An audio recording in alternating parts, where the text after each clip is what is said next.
Man, fuck that baby shit. It's different between like when he chill and when he know he being annoying. Exactly. You do it on purpose. That's what I'm telling you. And man, boy, I mean, Yes, we all talking about you, bro. Say something. That's right. Bust your ass, nigga. On live. You might be in the backyard. You never know. World star. Nigga, it's cold outside. You better stop playing. You don't go viral for real.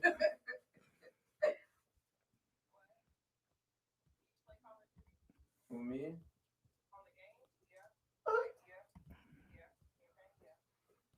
But now I know. So. But listen though, it's been that way. This ain't new. You feel me? Yeah. No. Before I even had shit, I was that way. Yeah.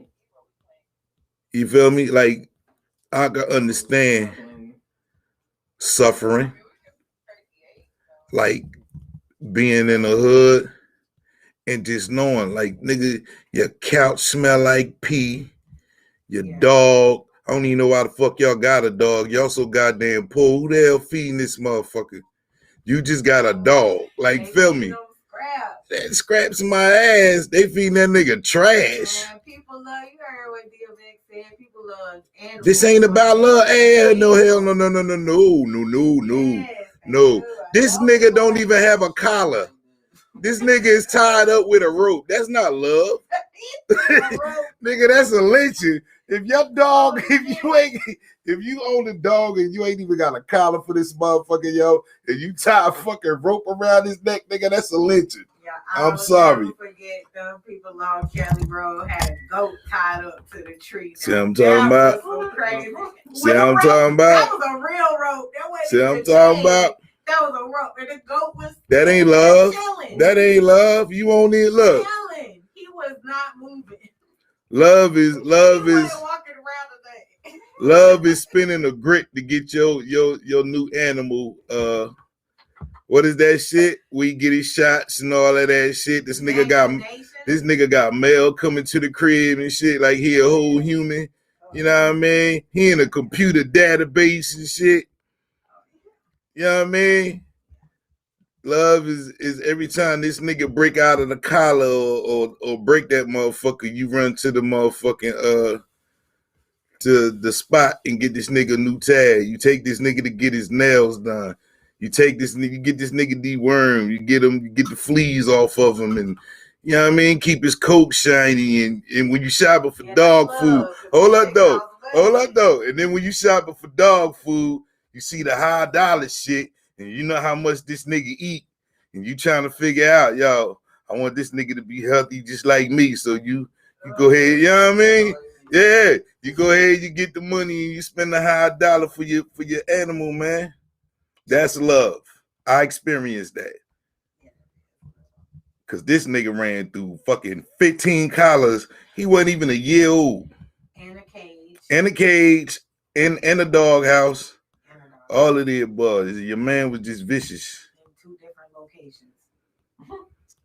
Your man was just vicious. That's love for your animals.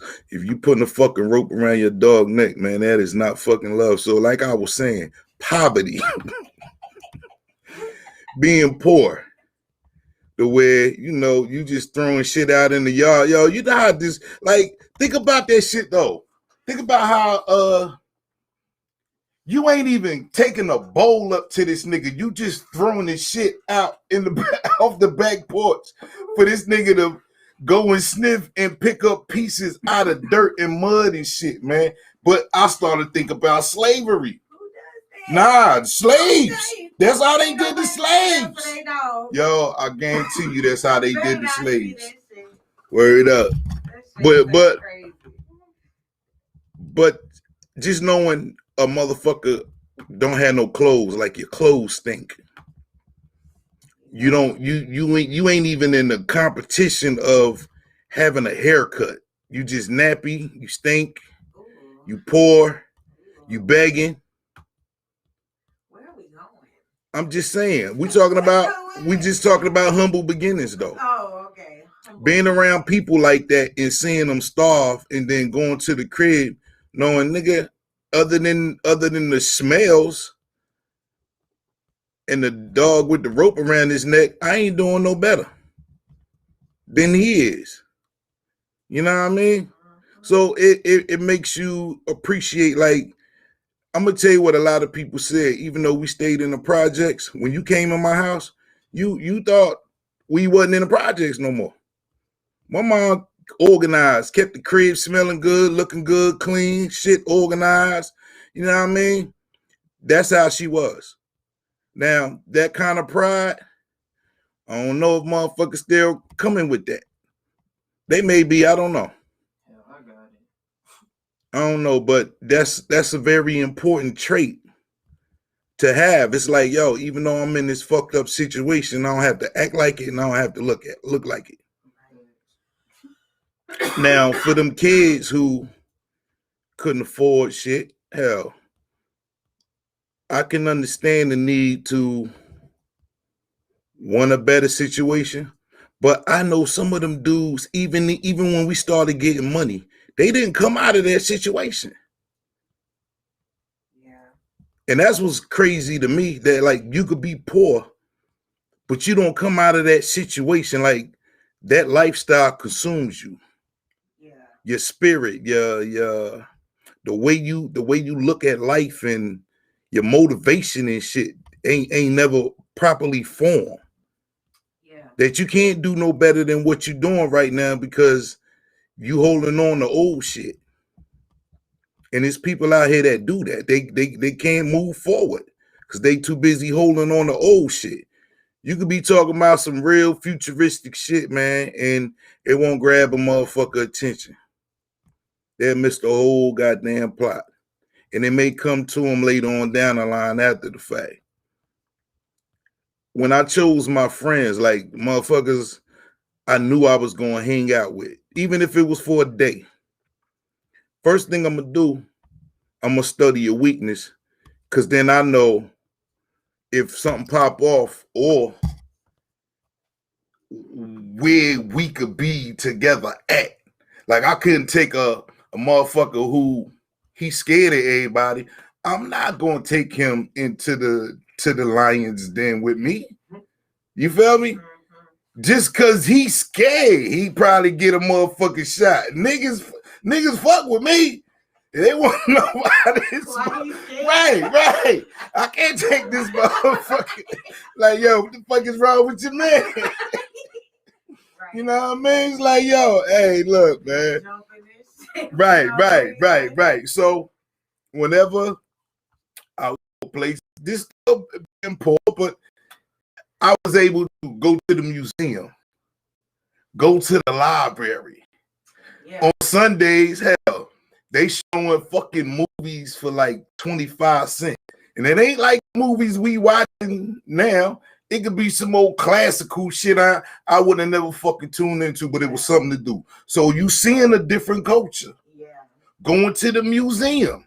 Yeah. You're dealing with, and we went there 1,000 times. Right. Yeah. But it was still freedom. And we always used their nice ass grass. That was a good football field for us.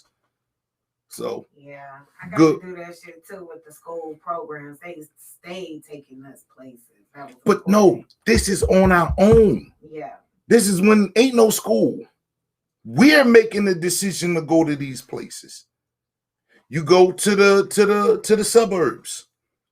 Maybe this is how the whole Grand Round shit started. What the shit that was in the movie? It's like, yo, we knew we had to have options. We smoking blunts the whole time. Mm-hmm. Being kids, though. Being kids. No. These kids you do not whoop. Fuck you mean? No, you don't whoop these kids. These kids are self-sufficient. So you think about it as a parent. Look. If we leave the crib at 12 and we don't come back till 9, 10 o'clock at night, what you think that meant for the parent? You got peace of mind. You got privacy. Understand how this works. Coming back to the crib, hell, because of the cost of living, you could have gave me $10. I'ma stretch that $10 out for them 9 hours. You feel me? All the way down to the last nickel up in this motherfucker. I'ma stretch it out. These kids don't do that now. It's bam and bam. It's like two different worlds. Going through the 70s poverty, going through the 80s poverty. 90s, I wasn't poor. I really half of the 80s, I wasn't poor. So it started for me there. So we talking about what?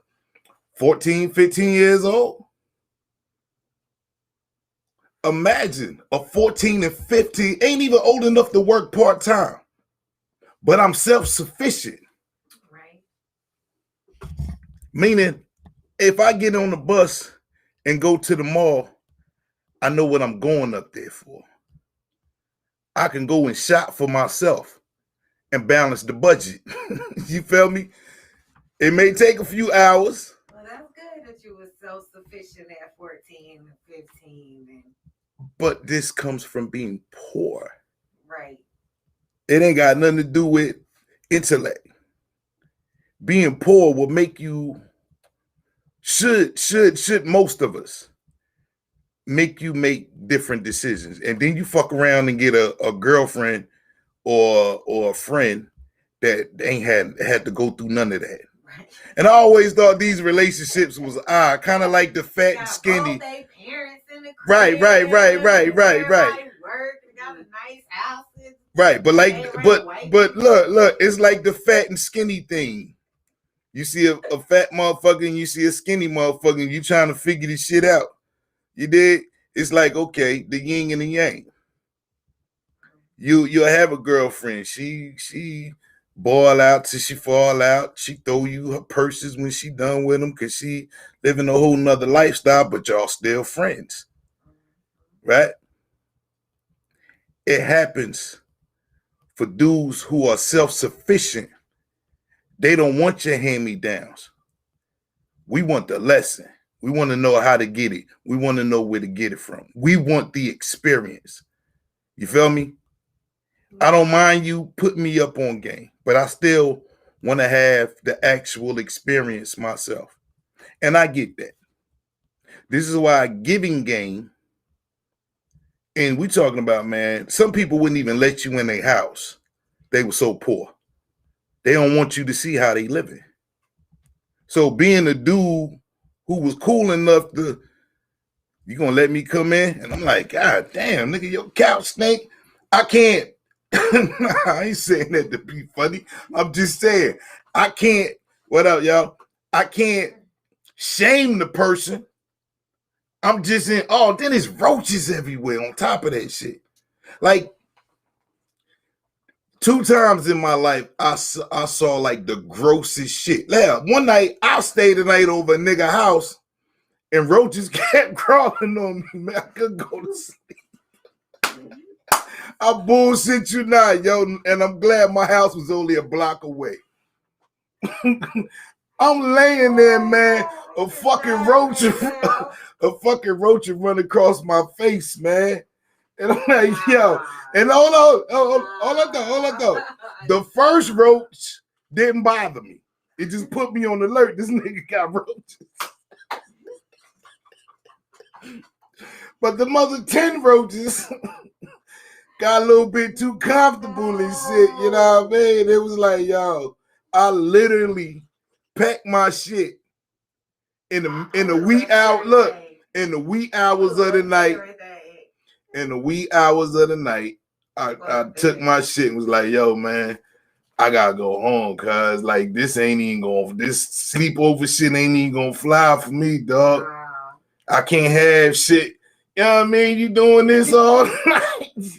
Nigga, I need my energy. I can't be fighting roaches in my sleep, nigga. Yeah, nah, fuck that. And then the other one, not doing that shit. The other one is like I spoke about this kid before, where his dad was a boxer, and you could see his house, the backside of his house, because that's the football field. Well, it was a baseball field. We played football in the motherfucker. So it's like a row of houses going across. So it's kids in damn near every one of them houses. So if I see you in the back window, I'm like, yo, come on. You feel me? It was that easy for me to get motherfuckers to come out. They know what time it is. But that crib, you would see that nigga like once a month. So he became a mystery. Right. You feel me? Like, why the fuck you only, and it was kids like that, man. Like, yo, why the fuck you only get to come out once a month? Yeah. And then they don't say anything, like they getting beat or some shit, right? Yeah. Boom. So I want to say maybe a couple of years of knowing dude and only seeing him 12 times a year and shit outside of school. Your man let me in his crib. Like, yo, where your parents at? He giving me the rundown. I know all the questions to ask to be nosy and shit. You know what I mean? The nigga like, yeah, my dad a boxer.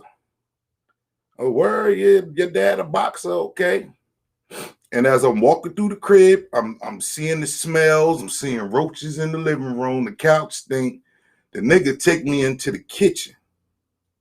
And that was the nastiest motherfucking kitchen I ever seen. Then this nigga had a nerve to ask me, did I want something to drink? Ooh, boy. It took everything in me. It took everything in me, man. And it was just like, yo, I'm looking at this shit, yo. It's like food, old food still in the pots, dishes piled all the way up to the fucking cabinets, man. I don't even know how the nigga was getting water from the sink, let alone the clean cup. Yeah. We're not doing that neither. I can't do that shit. Fuck that. And here is, even though that was nasty, this one was the nastiest to me. So, and this was when I was renting a room from this old white lady and her younger daughter. This chick was so fucking messy, man. When I say messy, I'm gonna give y'all a quick story. It's some funny shit. So we were staying in a hotel, me and my girl, and all we did was work. Like, we'll work, get off work, meet up with each other, go get something to eat, go to the room. Now at this hotel, they showed nasty movies all night. So you know what I was doing on my days off? Motherfucker tried to go to bed early. Tie the panties to the side. You about to get some dick. You feel me? Now I'm just saying. I'm just giving you. I'm just telling you. Look. Just listen. All right. After a while, the pressure, and they had roaches too. It wasn't as many, but when you don't have,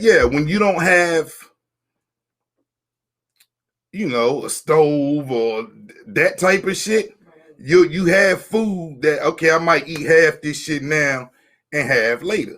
Right. Can't leave that shit out for the roaches. These shit motherfuckers got a microwave and a refrigerator. Right. Like, that's how a motherfucker was living. Right. It was a piece of place across the road, but still, I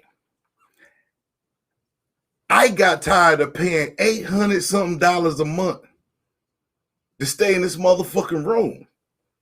So I had presence of mind to grab the classifieds and was like, yo, I can't keep doing this shit because there really ain't no whole lot of money left over after you do that, eat gas and whatever, weed, all that shit. You know what I mean?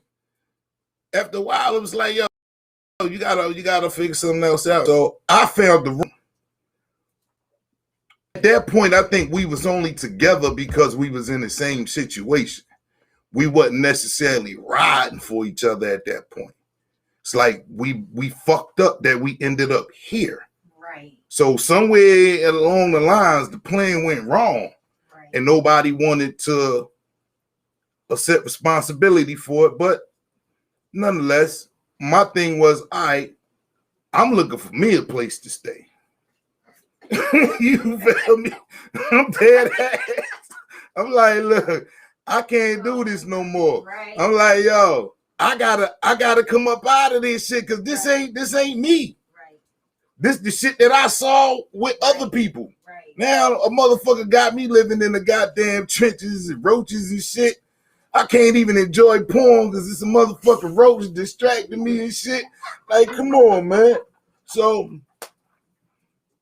Oh my God. Getting out, being around my people, talking to my cousins and shit, you know what I mean? Like, hell, I drop off, I got the whip while she at work. So I'm doing regular shit. You know what I mean? And then it's like, boom, found the spot. Matter of fact, it wasn't that far from my grandfather. So now I'm back in the neighborhood where motherfuckers know me and I'm comfortable. But I'm going to tell you what's funny. I don't recall going to visit none of my family. The whole, other than the cousin, that was it. My grandfather stayed right around the corner. And I'm just now realizing this shit. I think I was actually ashamed to go to his house. You feel me? I get it. Yeah, like on some real shit. Like right around the corner, niggas like, yo, bringing up my grandpa names. Like, man, nah, I ain't going over there. I ain't going over there. Like, it was something going on that, I don't know. I had to get my shit together. So, boom, we move into the spot. Now, we got the third floor. It was decent. Nice, big, little, you know what I mean? Nice space, bathrooms and shit on the second floor.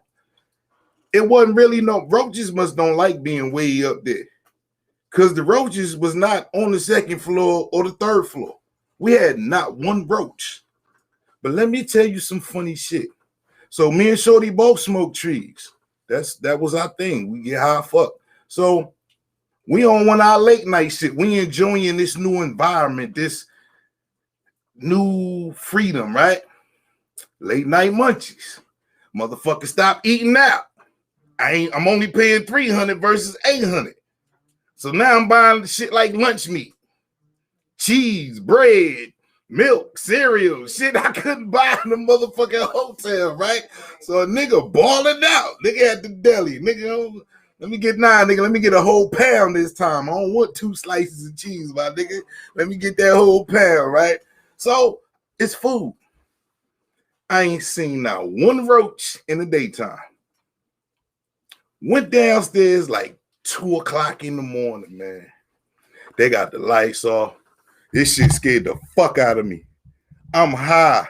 And hey, yo, I don't know if you ever been high and been freaked out the way that like you could feel your head standing up because whatever it is just blowing your fucking mind.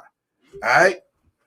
Man, I clicked on the motherfucking light and it took me a second to focus because it was so many roaches. Like, nigga, I ain't load that movie Creep Show where the roaches was coming out this nigga mouth. I bullshit you not. Look. This a different kind of roach.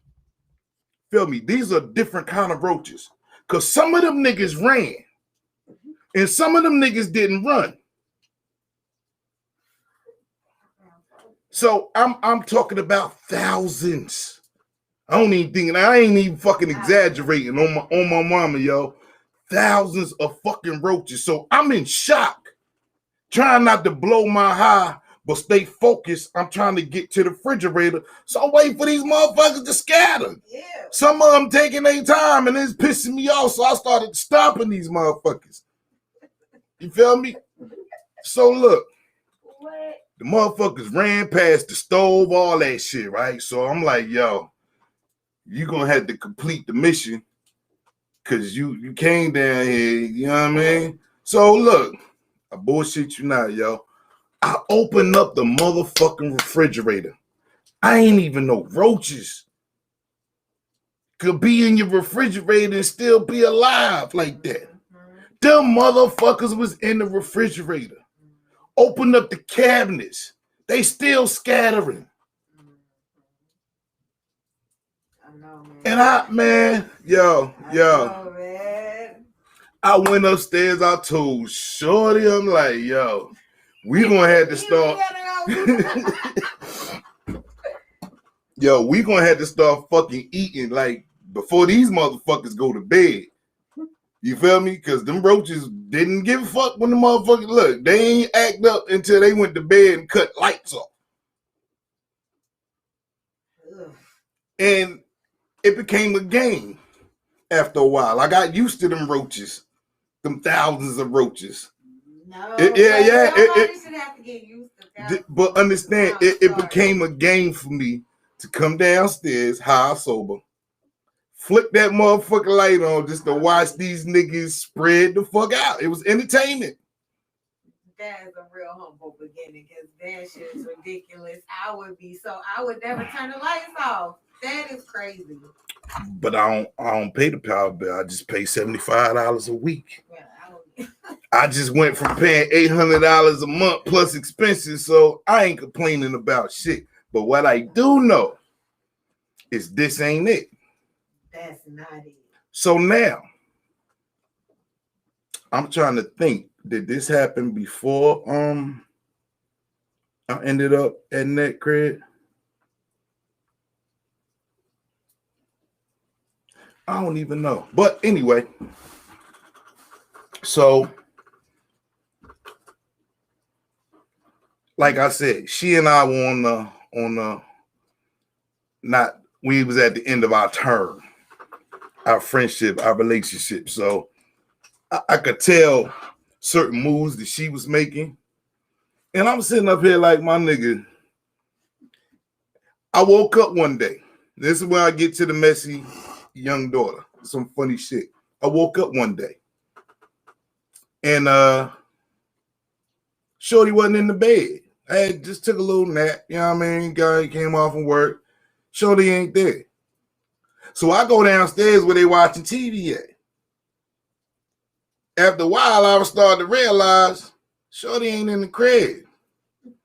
So I go to ask the girl, like, yo, where, you know what I mean? Yeah.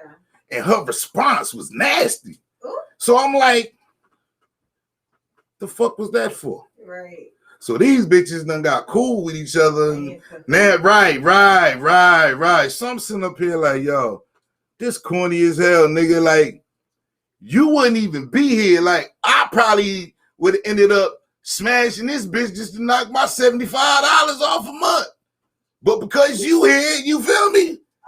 So you done came into the situation with me and you done manipulated it for yourself. So long story short, bitch went out on a date. I called my cousin up. I waited for a while. I'm like, oh, all right. This some corny shit because I had to figure it out on my own. I ain't get the shit from her because she gonna protect the bitch. Cool. Called my cousin like, man, come get me, dog. Went out, went to go smoke a blunt. We shot the shit. The nigga brought me back. And I'm like, this bitch still ain't here. Damn, date must have been lovely. Nah, it wasn't no motherfucking love. I know what that was. I said her date must have been lovely. That's what I said. It was revenge. It was revenge. Nah, it was a weak move. And it should have been orchestrated better. Because I'm going to tell you why. There was an incident that happened at the hotel. A police officer came knocking on my door. When he came and knocked on my door, he called me her brother. What? He was like, hey, did you say you live with white people? No. This was from the hotel to that house. Oh, okay. I'm telling you a situation that happened at the hotel. Oh, okay. So trying to figure out why the fuck is this nigga calling me her brother? So I'm like, nah, she ain't here. And then he asked a question, and I'm looking at the nigga badge and uniform like, nigga, you out your motherfucking jurisdiction. So why the fuck is you knocking on my door? Right.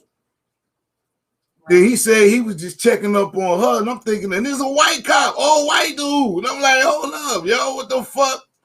I'm putting this shit together. I'm like, nah. Yo, that's corny as hell. Now, this stemmed from when we were staying there And then we wasn't staying there. It was a little break before we even got to that crib. But that was our thing. Go to that hotel, get a room, chill out. Go smoke out, fuck, whatever. It's a 3-hour rental. You either stay all night, you can stay for 3 hours. So on one of my days off, I wanted to go to the room. You know what I mean? I had it all set up.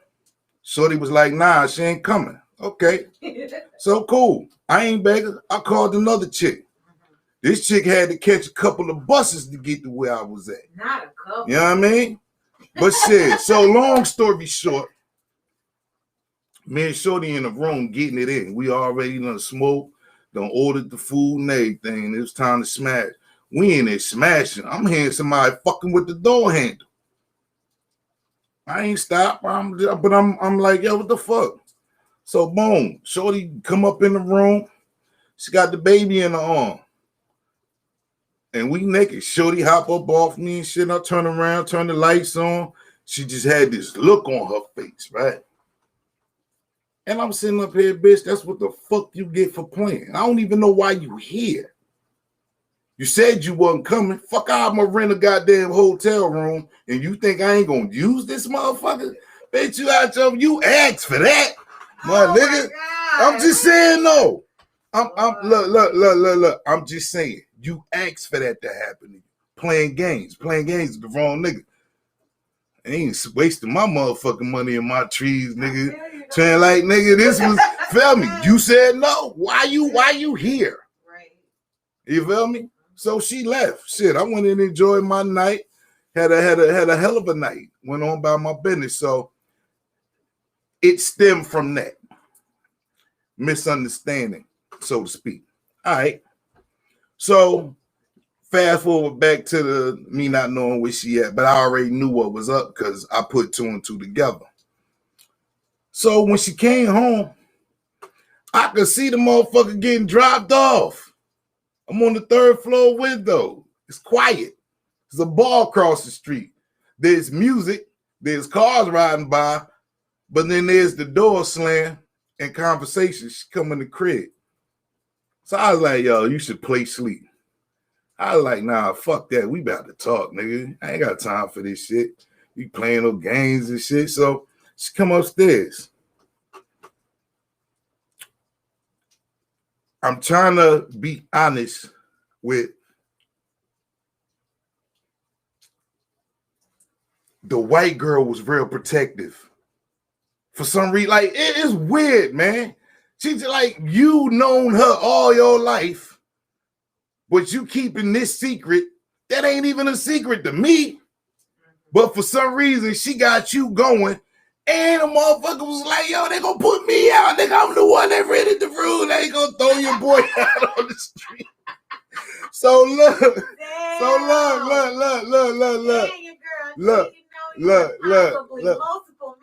look. I couldn't. This is a horrible situation. Nah, it's not because I couldn't. And y'all got roaches.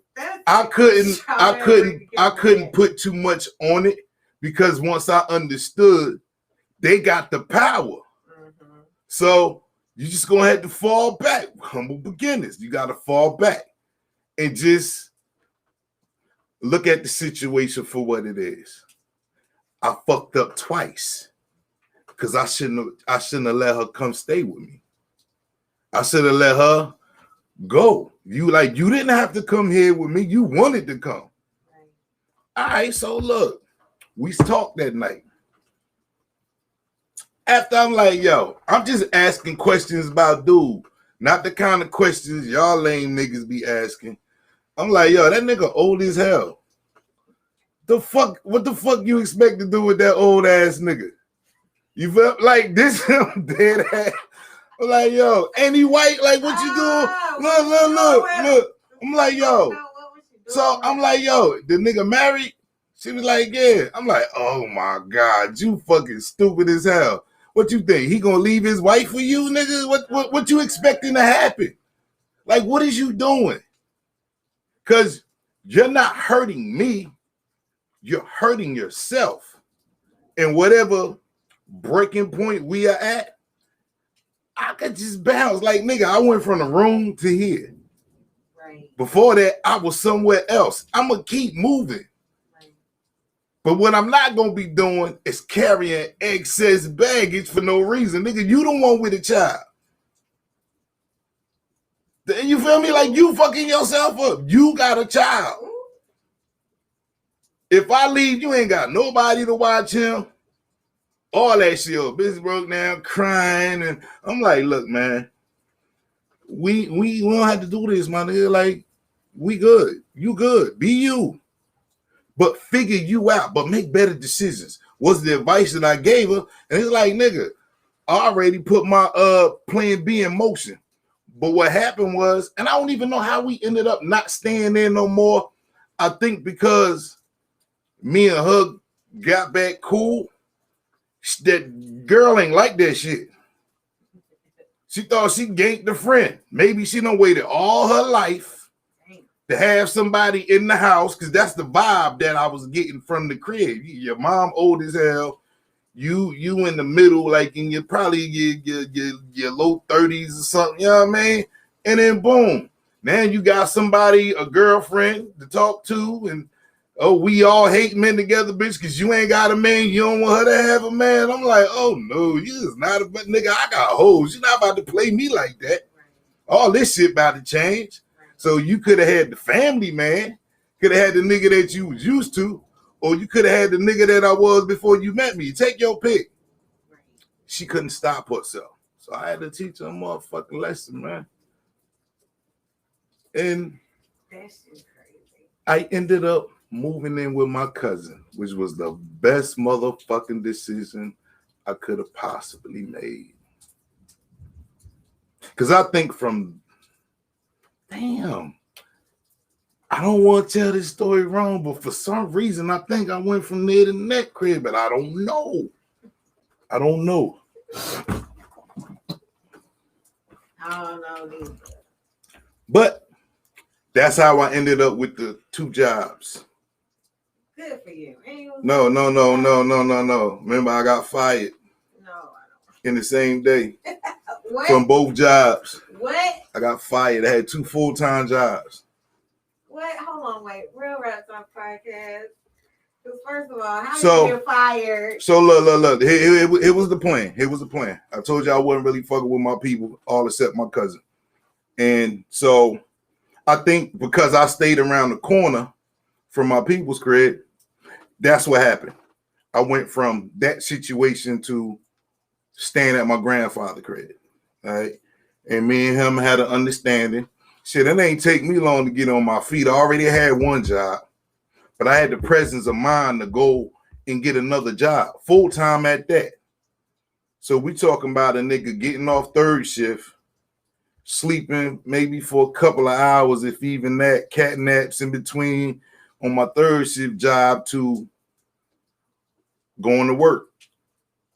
And then coming home, eating, taking a bath and all of that shit, might smoke a blunt, go to sleep, get up, do the same fucking thing all over again. So the plan was, because of the money I was making, the first time I went looking for an apartment. So that level of maturity came from that situation. It's like, okay, you on your own. You can get you a crib. Like, nigga, it's you. This ain't okay, so can you get to how you got fired? No, I am. Okay, I'm setting it up for them. So boom. It's like, yo, I'm not really dealing with nobody. I see her in the daytime because we're working at the same job. All right. Oh my God. Right. She on my 1st shift job. But hold on. But now on my 3rd shift job, this is what happened. I'm working at a gas station where we actually pump your gas. It ain't no you go in or none of that shit. You in the car. Yeah, I like that's that. it. People pump. You know what I mean? Gas. We got a bathroom you could use, but that's it. So boom. She came up there one night. Missed me so much that she sat in the car like she worked there all night. I took her in the bathroom a couple of times and knocked that off. But that's what you do. She missed me. You feel me? All right.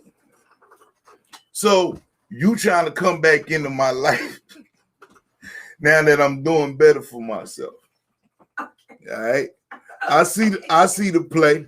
Okay. But I'm not the one sleeping in the car. You are. You feel me? I don't know what you got going on with your life when you ain't around me. I ain't concerned about that. Shit, if you gonna throw me something, I got the spot right here. What up, auntie? So boom, this shit went on for a few months. Same routine. Then the gas station across the street got robbed. Now, the motherfuckers I worked for was Asian. Like straight up and down Asian. You had the younger Asian nephew. Then you had Uncle Chen, because he told me to call him Uncle Chen. I think I was probably one of the first black people they hired. Right. You feel me? So this was monumental. It's like, nigga, I don't speak Chinese. I don't know nothing about your culture other than Chinese food. But you hired the nigga. Right. So your mans was trying to do karate on me and shit. The nephew. I don't know. It's weird. It's as close as I got to the Asian culture, right? So, like, I understood the rules of what they wanted, what I could do, what I couldn't do, all of that shit. I got all of that from Uncle Chen. Uncle Chen explained things. Like, nigga, you about to tell me I'm responsible for my whole black culture working at this gas station right now. Right. I can fuck it up for future generations with the Chins, you feel me? So it's like, yo, I got you, man. We good. Right. Everything, even I like Uncle Chin. Even the nephew, the nigga must have thought he was my Asian brother because he do little shit. And this nigga, he ain't got no meat. He ain't got no fat on him. He was skinny. Nah, he just ain't had no fat. He was bony. He wasn't bony. He just he wasn't fat. Okay. So I played, you got a certain level of when somebody like punch you before you either punch a motherfucker back or some shit. This nigga didn't know how to play with people. He would hit me in places that was not like, nigga, I could have had human resources, nigga. I had a lawsuit right there. This nigga, but it was funny. This nigga was playing games and shit. Right. And I didn't want to hit the nigga back. You feel me? Right. I need a job, right? So I'm like, yo, just giving this nigga this look like, all right, motherfucker, you keep playing with me, nigga. I'm gonna show you some motherfucking karate, bitch. We gonna street fight, nigga. This would have been the first motherfucking street fighter. So look, me and him got cool. And one night, I guess I did too much. And I didn't get all my sleep out. So it's nice out. It's nice, serene night. It's quiet. We ain't really have a whole lot of customers. We're sitting in two chairs outside like the office and shit. So I dozed. This motherfucker was talking to me. And next thing you know, I dozed off. When I wake up, I see blue police lights everywhere. So damn, how long was you asleep for? I don't know. But let me tell you how fucked up this nigga is, man. This nigga's a fucking snake. So I'm looking at the shit. The gas station across the street got robbed. Now, mind you, before I closed my eyes, nigga, we was sitting side by side. So I'm trying to figure out. You got me out here. I don't know if this nigga left me sleeping by myself or whatever. But I'm outside with the pumps, sleep in this motherfucking chair. Yeah. I don't see him when I wake up. Right. He's talking to the police. So I go over there like, yo, what the fuck, man? Right. You know what I mean? Like, what the fuck I miss? And nigga, why the fuck you let me fall asleep? Right. It was just, yo, so he just gave me this look like it was my fault. Yo, where's Bob? Right? So I caught that shit. Next day come. Uncle Chen called me in the office. This nigga, word is bond, yo. I bullshit you not. And this is where I start fucking. Yo. This when I start fucking with your boy. Y'all men there getting chastised for falling asleep, and I'm like, but if I was asleep, if you saying they got robbed because I fell asleep, where the fuck was this nigga at? Right. Because before I fell asleep, he was sitting right next to me. You feel me? Right. So I was like, oh, all right, I see where y'all going, but this y'all doing this shit. Right. That's your people, so you gonna let your man slide. So then the rules change. Now we playing that game. Right. So anyway, fucked around and shorty came to my people's crib. I had a little window of being off work. So the time I would have normally went to sleep before I went to my night job, I didn't. We outside in front of my people's crib smoking a blunt. She hit me with the sob story, tugging at my heartstrings and shit. I'm like, yo, what the fuck, man? Right. I'm like, what I'm gonna do with this, man? Right. Then, yo, I'm like, fuck it, nigga. I want some money. Man. We go in the crib. Wait for motherfuckers to go. It took a couple of hours. It's like I had a small window before I go to work, right? I don't know what the fuck, man. But smash, and then it was like that took whatever energy I had left in me that I didn't want to go to work. Right. So I called and then told them I wasn't gonna make it. Oh, that's how you got fired. Right.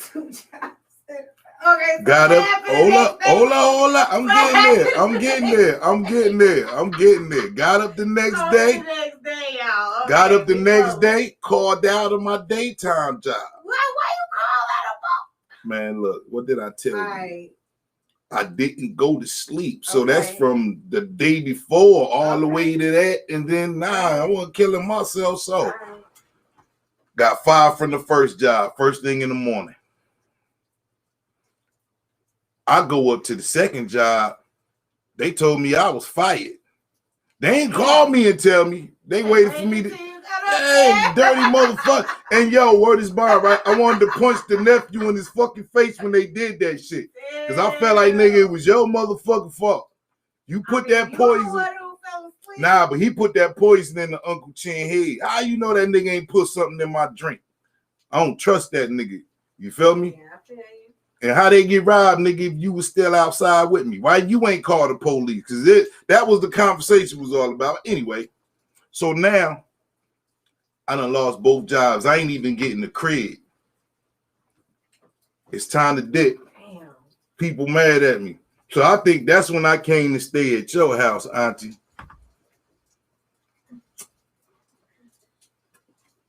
Look though. I went from being on my feet to not having a place to stay fucking with this chick. You hear me, cuz? Yes, I'm listening to you. I'm like, yo, what is you doing, man? Like, come on, bro. It was weird because it was a lot of weed smoking, more sex. And it's like, yo, this can't be what this shit's supposed to be about. This can't be how this shit's supposed to play out. Right. You feel me? Yep. And I ain't really around my dudes because I'm doing the stepdaddy thing and shit, right? So we don't get the crib. We go stay with my aunt.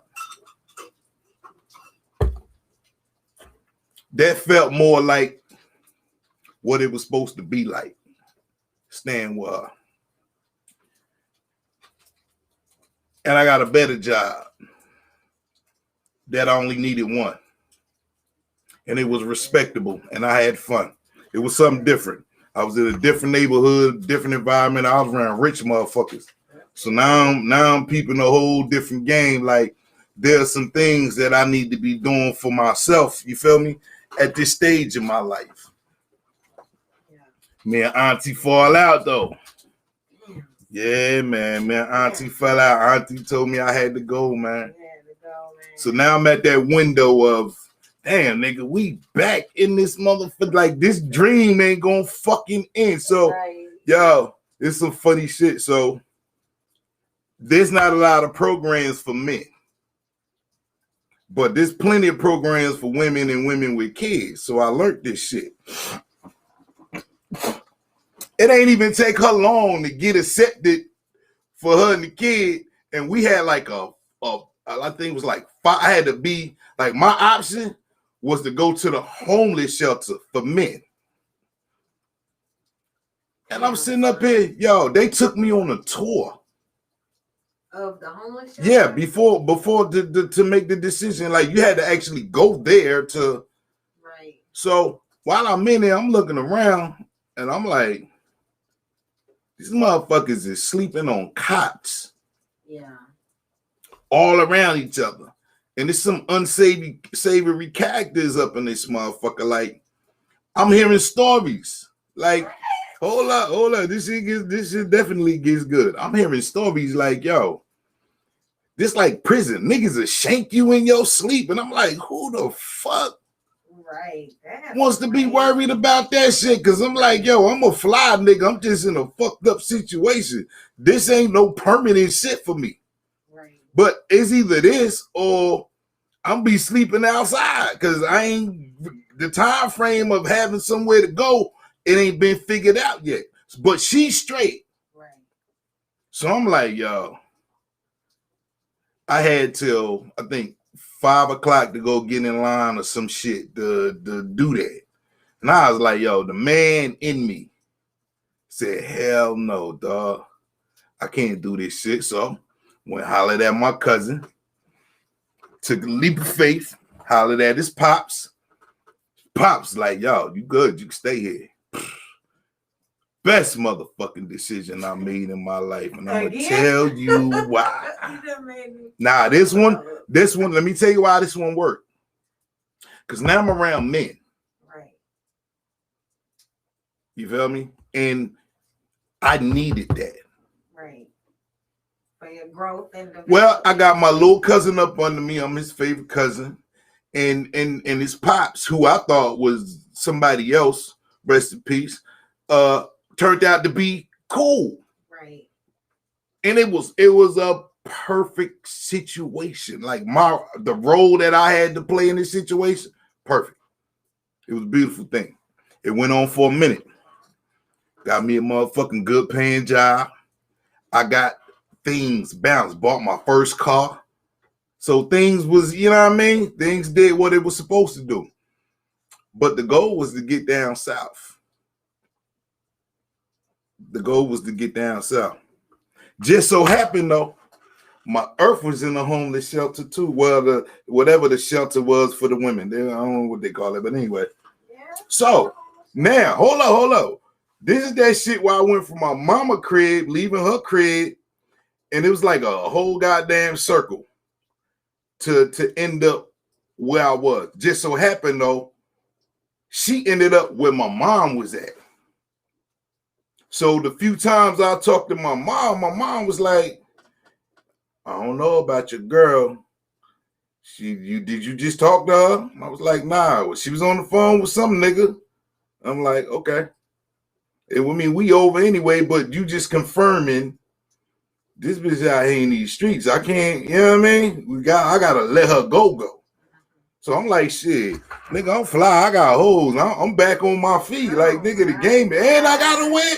Shit, it was legal. Couldn't tell, man. You couldn't tell a guy nothing, bro.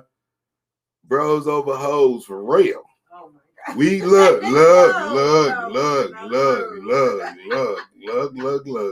Man, we had so much motherfucking fun. That shit is goddamn criminal. Wildin'. But it was a good time. But the goal was to get down south. Now, the reason why I speak on that story and talk about maximizing your full potential without the procrastination. My part where I think I messed up at in that situation definitely was being attached to somebody else. Because moving on my own, I'm a beast.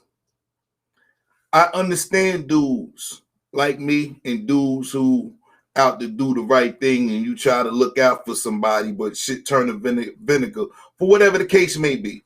Everybody's not going to understand your role in that situation. So this is for them dudes that do go above and beyond and get overlooked. You know what I mean? I learned a lot as a young man and maturing and growing up and making better decisions. Because not once did I think to sell drugs during that time period. Not once.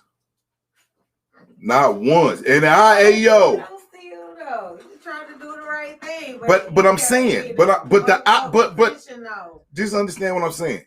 That whole story could have been different had I done that. Is what I'm trying to get you to understand. I know that. But you were trying to do the right thing. To me, that was plan Z. I'm exhausted. All possibilities, because I knew if I went back into the game at that stage in my life, it was all or nothing. I wasn't gonna be no corner boy. What the fuck I'm gonna do this for? If I'm gonna be out here with the wolves full time, I know I gotta be a different animal. And it wasn't that far-fetched from the niggas that niggas already knew. But when you dealing with that game and what it did to the community, you ain't got no choice. There's no coming back from that, though. So that's why that motherfucker was playing Z. The whole time was to avoid playing motherfucking Z. Sleeping on the couch, sleeping, living with them roaches, living at that hotel, all that shit, man, was to avoid playing motherfucking Z. Because in my mind, I knew I was better than just being a fucking drug dealer. Yeah. I was too smart to just be a drug dealer. Right. So. Well, at least you was real with yourself about that. I mean, but ain't nobody else gonna do it. I've been real with I'm the only child. I ain't got no choice but to be real with myself. Even my imaginary friends told me I was the realest nigga on the planet, and I believed them. The pink elephant you saw and shit. Oh my God, real rap. But look though. Wait a minute, we ain't even done no introduction. We are. I'm trying to figure out how your boy slip off and then come back. Oh yeah, what happened with that? I don't know. But dang, you been DJ King. What's going on, y'all? Real Rap Talk Podcast. Big Bass, K Anonymous in the building. What's good, man? Well, here reminiscing. I hit y'all with a freebie. Reminiscing over here is what you doing, man. That's all there is to do. Nah. That's what old people do. They reminisce. I don't think I reminisce and I ain't old. Shit, you is old. Who?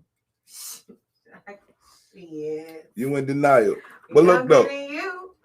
You are. But look though. I said all that to say this. I don't know who out there watching this shit. I don't know who gonna see it, but I'm gonna give you game, man. Like I said, other than me letting Shorty around me influence some of the decisions that I made, there was a lot of dreams and there was a lot of alternative routes. And it all came back to being with her. But we wasn't meant to be together. You feel me? Like we both knew that. We went through the trauma of losing a child. All of that shit. We was fighting a lot. Me and her brothers used to get it in. I had them niggas running. I didn't like who I was becoming in that situation. Like I knew how I was around my family. I knew how I was around my boys. But just being in that situation, definitely toxic.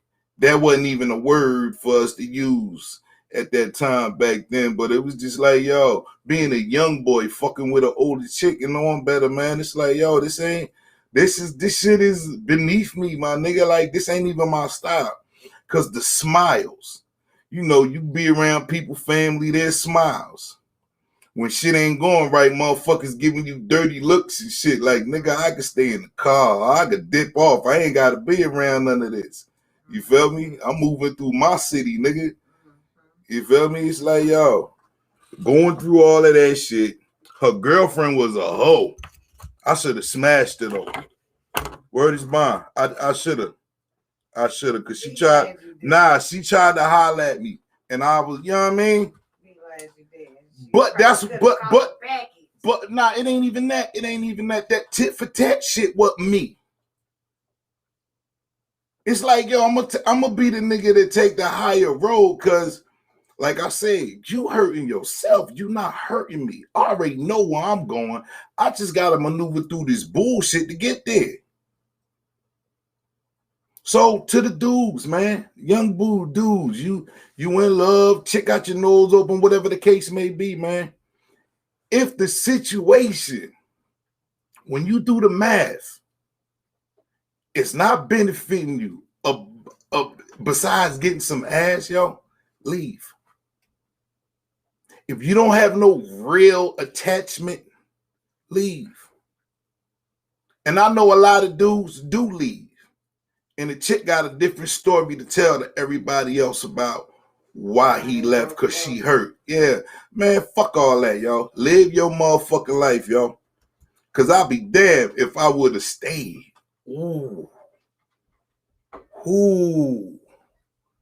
I would have to race the whole South Carolina experience. Dig that shit. All of that shit would have just been wiped off the memory card, you know what I mean? And South Carolina been good to me. It's what I call home. South Carolina. Yeah, dig. It's what I call home. In the crib. Like, share, and subscribe. Y'all know how we do. Well, it's a good thing that you came down here. It is. Yeah, shit probably would have been fucked. I'm gonna tell you what's funny though. Being here the first 6 months, I thought about sending for her. I ain't even gonna lie, I did. I had a moment of weakness. I ain't even gonna lie, y'all. Word is bond. I ain't even gonna lie. But let me tell you what was different this time. I was talking to the dude, an older dude that used to give me a ride to work before I got my own whip. And your man hit me with the jewels. He was like, brother, don't bring nobody into a situation and you ain't even got yourself straight yet. And see, I'm a nigga that listen and I get it. He was like, he broke it down to me. He was like, you know, nigga, I'm taking you to work. How you gonna have, you know what I mean? How you gonna bring a chick and a baby into, right. You feel me? You ain't even got a car. You ain't even fully on your feet yet. And I'm like, word. There you go. That's that shit a nigga need to hear. That's that shit daddy's supposed to be telling a nigga, but it ain't work out like that. Right. I take my jewels how they come, but that brother was on point. He don't even know how much he shaped the decision making from here on out. Cause I was like, word, I ain't straight. I can't do shit for nobody if I can't do shit for myself. Right. So that's where the good-hearted nigga got put into a little box. Yeah, see, I'm gonna put you up for a little while. I'm gonna give you a little rest. Let me take over. I took over. Oh yeah, it was well worth it. Well, okay. Mm-hmm. But that's my truth. So young dudes, living your truths, man. Like, don't allow nobody to affect your decision making to the point. Like my thing, I don't like to tell people shit that could benefit. You have to be neutral. I don't think y'all understand how important it is to get neutral game versus a motherfucker that, oh yeah, well, if you do that, that means I'm gonna do this. or I'm gonna get this out of this shit. Telling that motherfucker your business. This nigga might be working against you and the shit don't never happen. Right. It's the same with her. She was working against me. I just didn't see it. She had her own motives. You know what I mean? It took me a minute to put the whole shit together. Like, yo, this motherfucker, she gonna take this dick, but she ain't riding for me. We ain't where we was when we started. This something different. This is some shit that I don't even think it had nothing to do with me. I think that person was already in her, but that side got tapped into, and she tried to go hard. She tried to go hard, my nigga. It's like, yo, I'm watching this shit. This fucking movie is entertaining, but it's like, damn, to see the lengths that people will hurt themselves thinking that they hurting you is crazy to me. I don't like to see people self-destruct like that. I don't give a fuck how the fuck whatever the relationship is. I don't like to see that shit. I'll throw you a bone if it'll keep you from making some of them fucked up decisions you've been making all your life. Take the bone, man. Just take the bone. For real, because what you about to go through, niggas don't listen. What you about to go through about to be some ooh. And I done heard the stories of the outcome like, nigga ain't take the bone. That's not on me. That's on that motherfucker. You ain't take, nigga, you should have took the bone. Yeah, should have took the bone, nigga. Oh, hashtag take the motherfucking should have took the motherfucking bone, y'all. A lot of it didn't seeing niggas fall off in my journey. That's something else that bothered me. But I started to understand more. You're pulling away from whatever it was that was consuming you. Right. And that's the key thing. Like, especially being in the hood, my nigga. The shit that consumes you, the day-to-day shit around you is all consuming. Right. When you talk about being a personality amongst thousands of other personalities,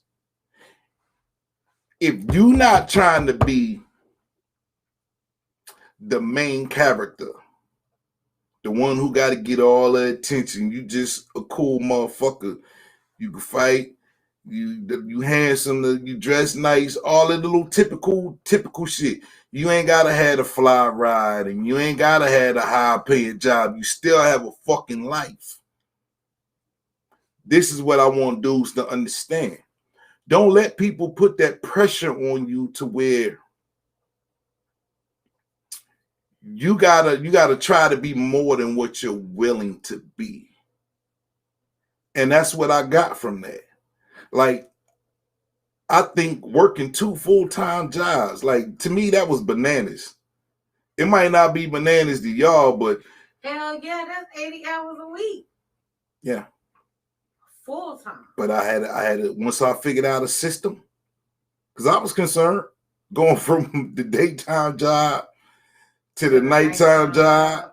And then, well, no, actually the nighttime job to the daytime job, because I ain't getting no sleep in between that.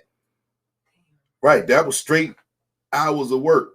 And the crazy part about it, I used to have to ride a bike to get to the gas station. I ain't catch the bus. I caught the bus to work. Damn. Catch the bus back home, walk to the crib, eat. Right.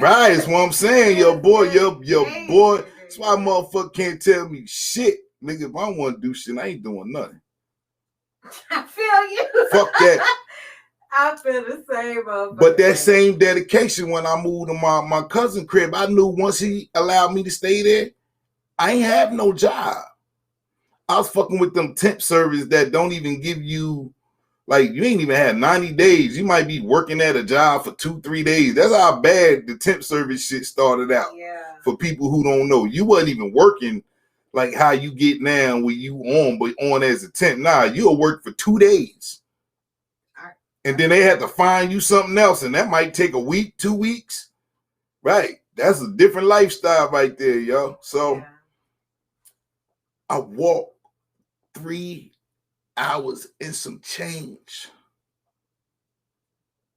to a job. Can't nobody tell me I shit. ain't walking 3 hours and some change. And I ain't even know where the fuck I was going. That's the crazy part. I just walked until I found the fucking job. What? In my mind, let me tell you, in my mind, I figured somebody was gonna give me a ride. What? I walked from one state to another state. It was in another state. Yeah. I walked from one state to another state just to be on time at work. Right. A motherfucker can't tell me shit. Ain't no way. Ain't no motherfucker way. I just wouldn't have no job. Mm-mm. Somebody finna take me to work. I'm not about to walk 3 hours. Somebody gonna take me to work. That shit worked out. It worked out. And I'm gonna tell you how. Because I knew after by lunch break, I was gonna make a friend. Somebody was gonna like me in this motherfucker. Shit. The time is By gone. lunchtime, shit. You had to ride. I was napping. I ain't eating on my lunch break, nigga. I needed, nigga, after all of that and working, shit. Nigga, I was asleep. Your man tapped me. It's like, yo, man, we gotta go back in, and that's the motherfucker. I was like, yo, let me holler, hell yeah. Like, nigga, because everybody else left, nigga. You was the only one that tapped me and was like, yo, yeah, hell yeah. So me and my man Politic just so happy he smoked trees. I'm about to be your new best friend, nigga. I know where to get that good from. He ain't stay in the hood. He ain't stay in the hood, but he liked to smoke, and I knew where to get that good shit. So now I'm his best friend. So he got to fuck with me, and I got to ride, nigga. It's a beautiful marriage. Right. So how long was the drive? It wasn't that long. It was about 20 Like minutes. 45 minutes or some shit like that from where I was at. Damn. Mm-hmm. It took twice that. Fuck that. But I got a whip though. True. You needed. I got a whip out of that. That So was good money. Right yeah. there. That's what I said, man. That was a good time. That was a pivotal point in my life, man. In your Black history. You did, for real. Facts. For real. Somebody gave me a chance and I ain't fuck it up. And that's another thing too. You dudes. You dudes. I'm just speaking strictly for the dudes because I know it's some motherfuckers who don't appreciate shit. Man, Dude. I know niggas who pride will put them in a dumpster because of their fucking mouth and their fucking attitude. Look, to have to use Plan Z every time you fuck up just means you a fuck up, nigga. On some real shit. If you gotta keep going to tapping into Plan Z, nigga, that's just like going into your bank account.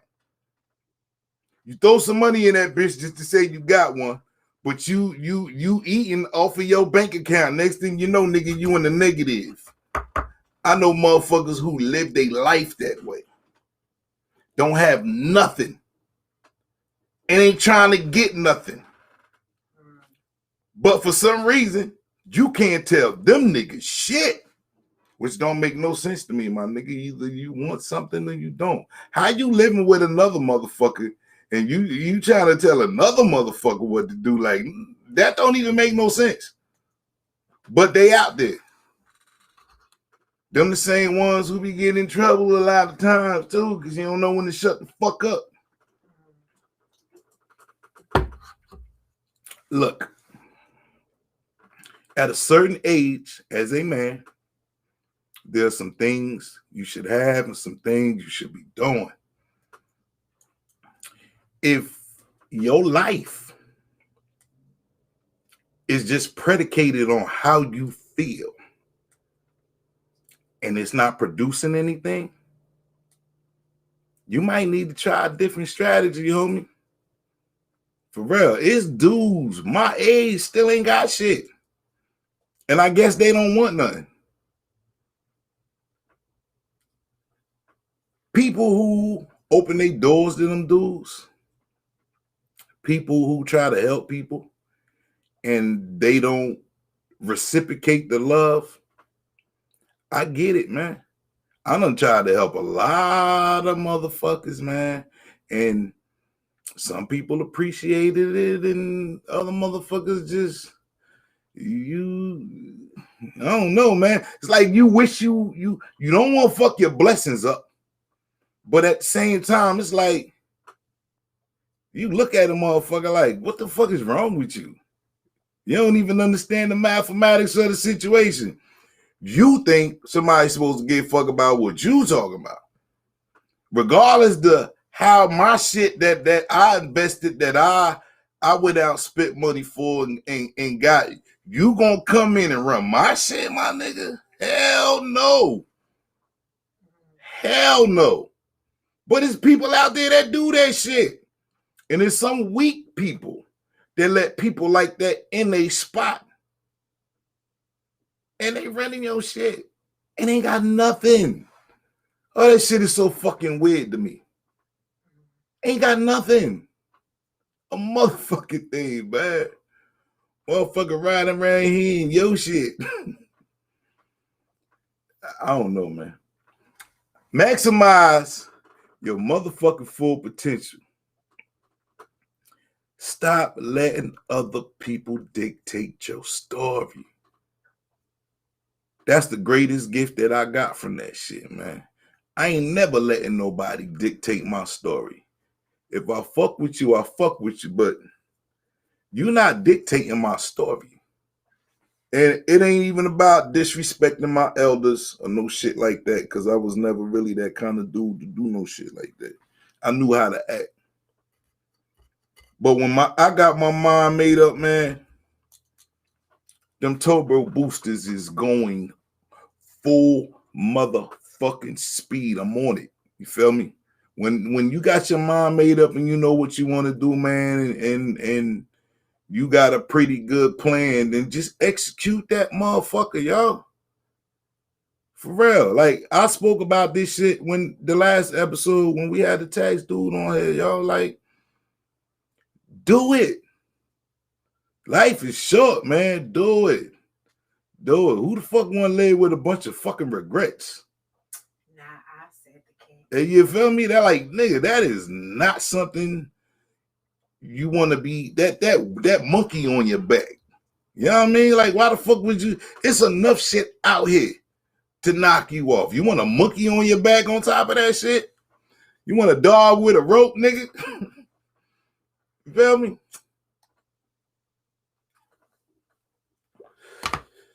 You got some Black History facts. Oh shit. Oh, late in the game. Nah, we ain't late. We ain't late. I do. What you gonna tell them spirits when they move me? You can't disrespect the spirits. They'll haunt you. Not to do. You know, you scared of ghosts. Shit. No. You nigga. You scared of ghosts. Hey, I've done had experiences with ghosts. Like you know what I'm talking about. Believe me. It ain't even that. Don't be disrespecting the ancestors, man. I mean, I feel things now. Like, them it's energies. Not like I see or hear, but I feel things. Like, you know, when somebody's looking at you, right? Or how it feels when somebody is standing behind you, right? Or like when you feel like you're not alone. Like, that's how I experience it. If I hear something, oh my God, I'd be like, somebody turn all the motherfucking lights on, the power bill be $322 because I got every light in the house on in the daytime. This shit's real though. What you got, man? So, and make sure y'all like, share, and subscribe, man. For sure. I can't say it enough. So, I had a few little facts. I had a fact about Maya Angelou. I know rest in peace. Yes, everyone knows that she is a famous authoress. But she was the first female Black black female cable car conductor in San Francisco What? in 1944. See, shit, you don't be knowing, man. Yeah, I know, right? And then this goes on to talk about If we was on Jeopardy, I wouldn't have got that shit. her writing. Me neither. She said she was given blood tests, aptitude tests, physical coordination tests, and then she was hired as an operator of the streetcars in San Francisco, the first one. So shout out to her. That's what's up. Yes. So another interesting Black history fact. I mean, we all know that Black people are also enlisted in the war. We were soldiers, Okay. since the dawn of time. But by the end of the Civil War, 179,000 Black men served as soldiers in the U.S. Army. And that was only 10% of, I know. So shout out to them. That was only 10% of the total troops. There were 19,000 in the Navy, and nearly 40,000 Black soldiers died over the course of that war. And most of them were from infections from disease. So damn, I guess over that would there, be like bullet wounds and right, stab fucking with that wounds. Vietnamese coochie, nigga. What? See? Oh, you ain't seen Vietnam War. My bad. Sure. I apologize to the Vietnamese community. My bad. Hold on. You said Civil War. Apologize to everybody. You hold on. Nah. My bad. Wrong war. Players fuck up too. Wrong war. Oh my God. Oh my God. But right. I guarantee you it had something to do with them fucking with prostitutes and shit too. Cause the clap and all that shit was running rampant back then. Yeah, and we talked about people they wasn't up on things like people back then. They didn't wash their hands with soap or doctors would operate. They ain't have But you got to think though too. Another thing that we don't speak about how the government experimented on people. Right. So that's part of it. Motherfuckers got diseases just from fucking with gunpowder and shit. Right. Like now, you shoot a gun, you need to wash your motherfucking hands because you can get cancer from gunpowder. Look that shit up. Right. And ain't no telling what else you could get. You don't know what the fuck they made that shit out of, man. But you need to wash your motherfucking hands and shit. Right. Be rubbing your eyes, wondering why the fuck you got one eye now, nigga. It happens. Right. So the next fact we have is going to be about Madam C.J. Walker. There was a woman who actually hired her. I saw the movie. What movie? It's a movie. It was on, I think, Netflix. It was good too. What? On Netflix? Yeah, I forgot what it was called. Okay, then who is she? Since you saw the movie. I forgot her name, but she was some mixed woman. She was light skinned and she ended up becoming her competition. Like they were competing. Madam C.J. Walker stole her recipe. And so they was going tit for tat, but Madam C.J. Walker was getting to that bag because she knew how to market. And her name was Annie Turnbow Malone. Yeah. And she was one of the country's first Black millionaires before Madam C.J. Walker. She ended up fucking her husband. Who fucked who husband? You need to watch the movie. I do need to watch the movie. The Annie chick. Facts I don't know nothing about. Yeah, so like if she was about to make a move because he was helping her in the beginning. And then when she met old girl and she got the recipe, she was adamant about her decision making. And back then the man was like, "Oh, I'm the man of this house, and I wear that shit." I'm just saying though. I'm just saying though. The way the pants shit happened, and the nigga felt like he was losing power, and she was gaining power. So what he did was some fuck nigga shit. He went over to the enemy. Started. Don't tell the movie, man. Well, then you need to watch it. You need to watch it. Matter of fact, is it even on Netflix now? Hold on, I'm about to tell you in a second. All right. So while you're looking that up, can you name off any black inventors that you know? Yeah, it's Netflix. It's Netflix. I think it's called Madam. Mm. Hold up, I'm gonna tell you in just a second. Yeah, self-made. Yeah, but what is it called? Oh, it's called Self-Made. Inspired by the life of Madam C.J. Walker. Your girl on there. Okay. I finally saw that movie to help. That shit was nasty. Tiffany Haddish in that shit too. She played the daughter. All right, well, I'm gonna have to watch it. Yeah, watch that shit. Yes. All right, black inventors. Who do you know for sure? Oh my God, you caught me off guard. My head is clouded with THC. So I ain't even thinking right now. I'm just trying to figure out. Well, what was George Washington Carver known for? Do you know? To stoplight, peanut butter. He did more than that though. I forgot what it was. The stoplight. Yeah. You sure? Yeah. You sure about that? I'm positive. Why am I wrong? Because it say that someone named Garrett Morgan. Oh, damn, my bad. I forgot to see. It's them names, man. It's them names. And what you mean peanut butter? He did something with peanut, or what he do with was it penicillin? What'd he do? I know he discovered some, goddamn it. It's either peanut butter, it began with a P. It's either peanut butter or penicillin. Which one is it? I hope he put both of them shit together. Hold up though. Hold on. No. Let me tell you how the penicillin story was told to me in school. So a motherfucker had a moldy orange and scraped the mold off of the orange and invented penicillin. So think about when you see a moldy orange in your kitchen. What do you see? A fucking molded orange. You throw that shit in the goddamn trash. What the fuck? He had to be on one to just be like, Right. Let me scrape this growth. He was an agricultural scientist. And that's why okay. Let's see, that makes sense. He promoted alternative crops and to prevent soil depletion. Okay. Making the crop last longer. Yes. We need that.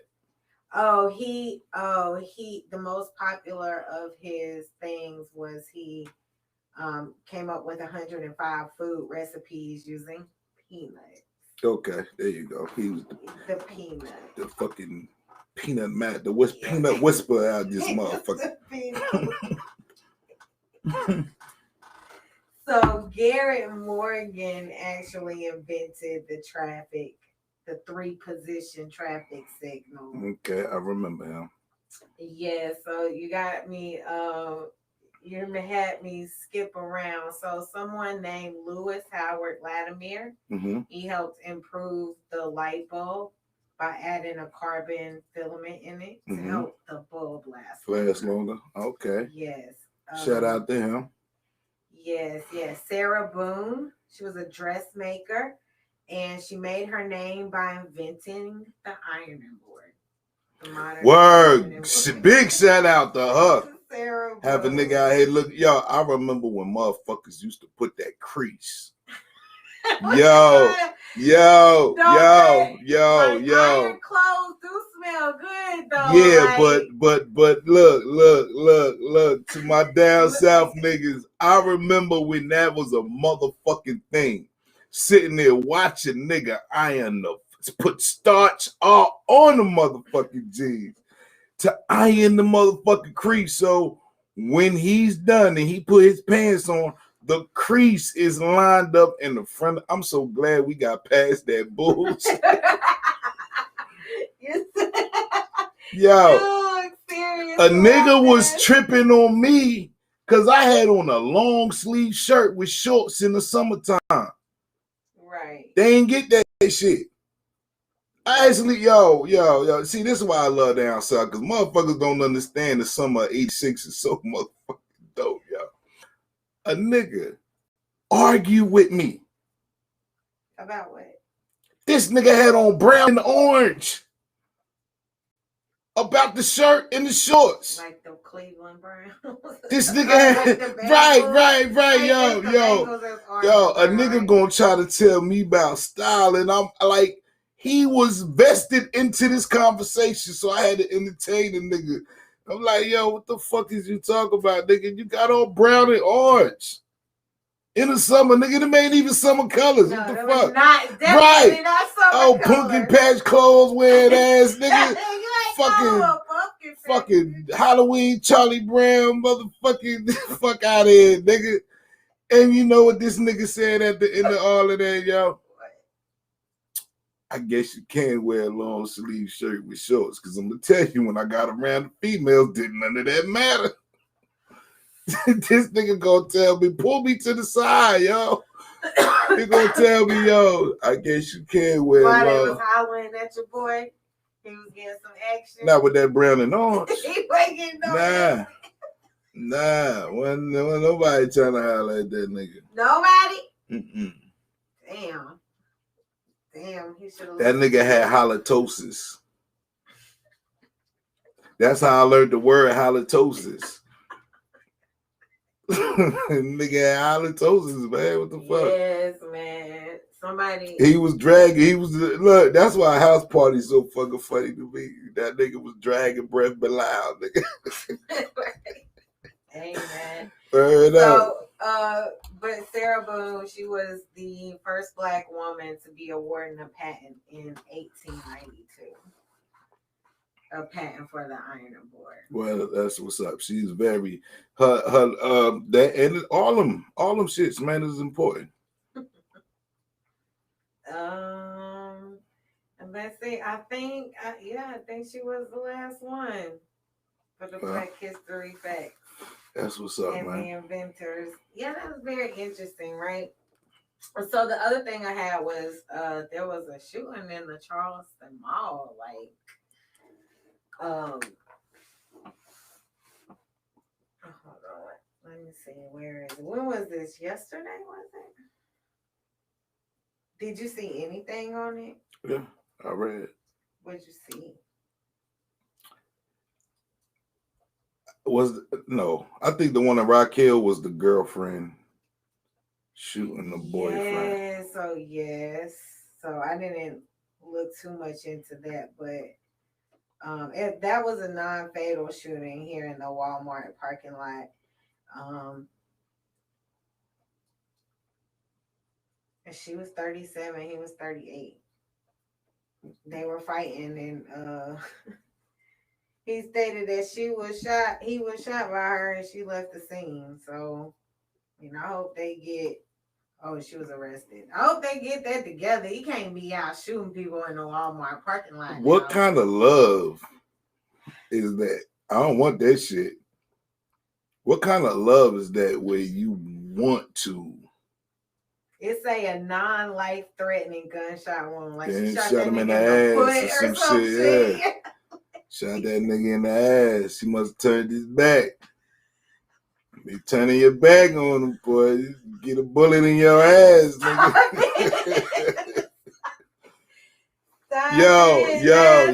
Crazy. Yo. My man told me this story. Yo. So look. No. I had heard this story about a nigga get shot in the ass at Clyde's.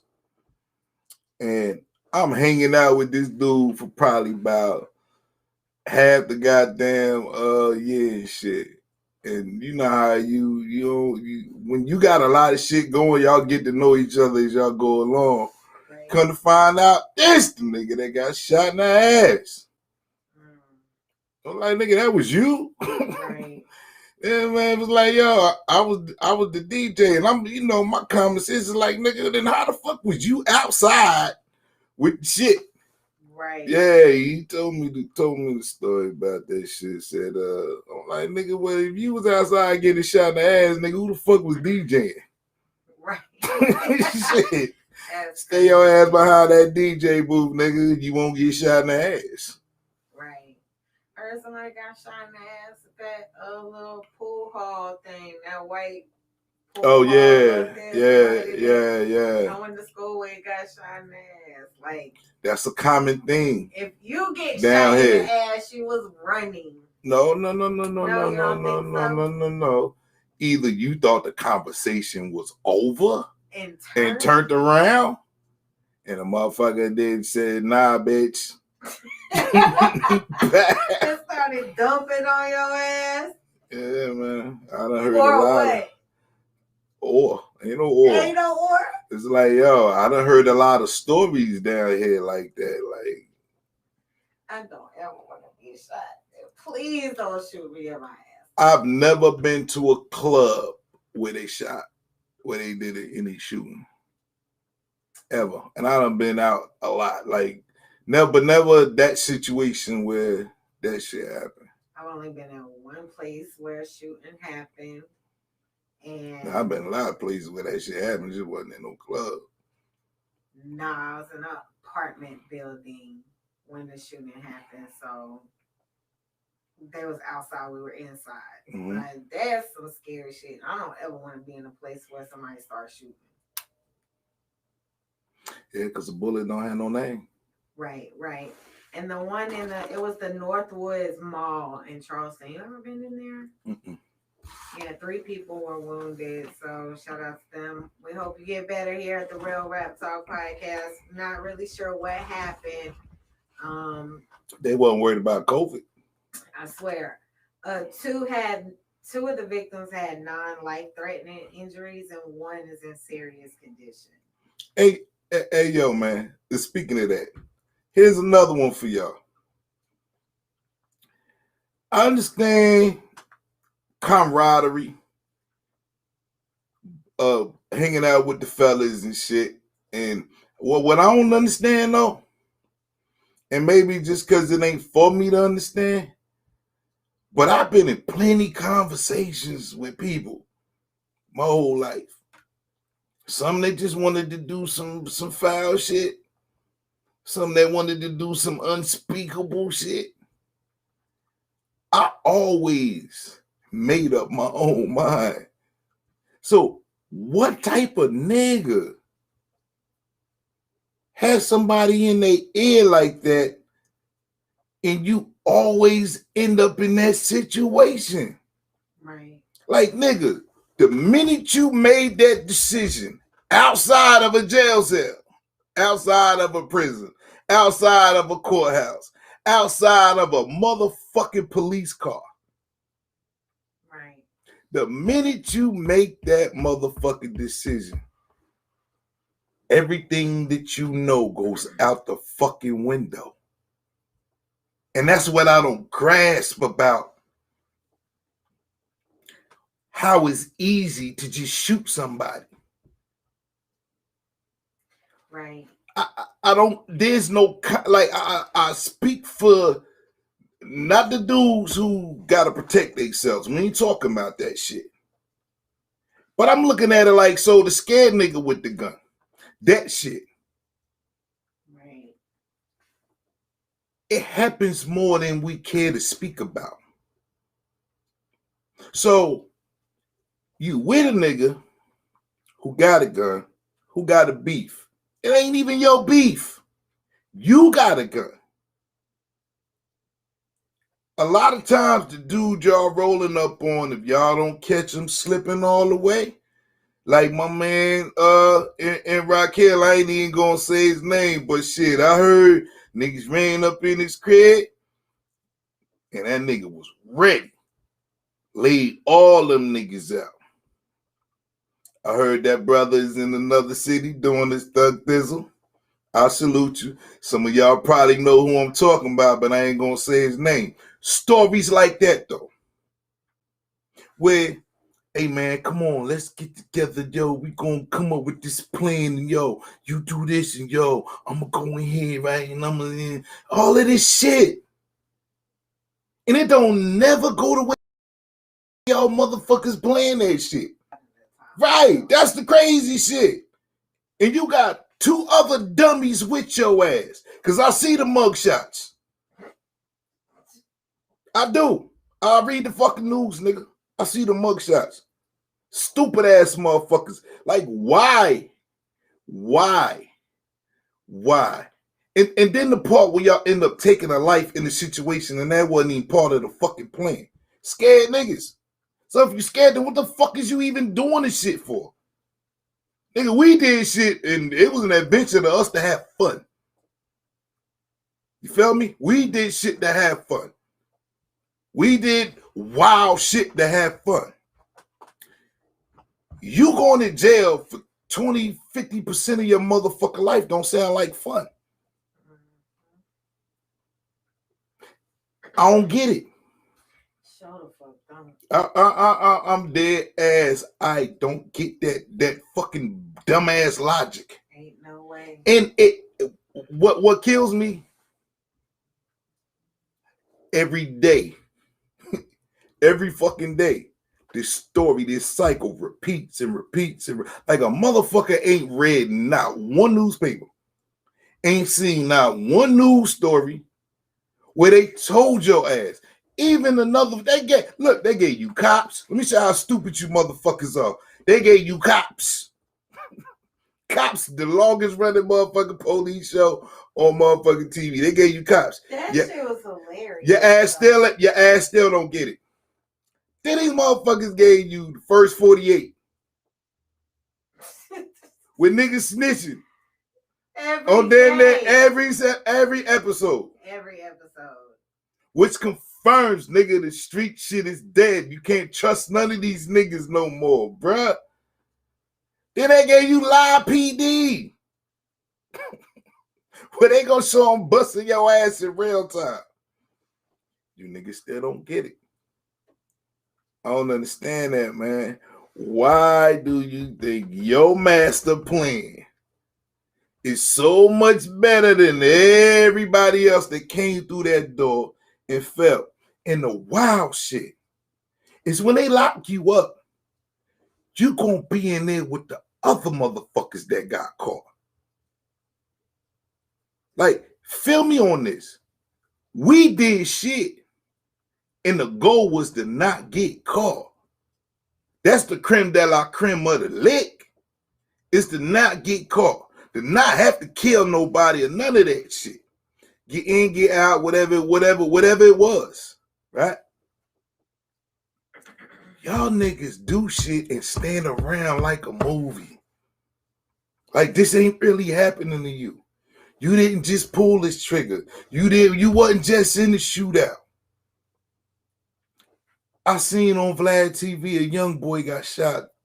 Was it 35 times, 50 times? It was an astronomical. Fuck the 50 Cent. Fuck Tupac shit, nigga. This nigga got numbers. He got more bullets in his ass combined. Oh my God.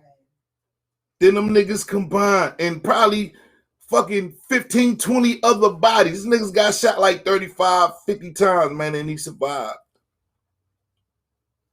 Even saying that shit just don't even sound real.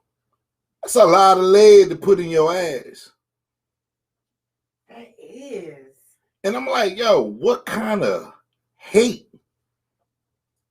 Niggas don't even shoot animals that many goddamn times. You shooting a motherfucking human being. His name is Young Baby. He got shot 35 times. 35. All right, I was right. And he grew up in Trenton, New Jersey.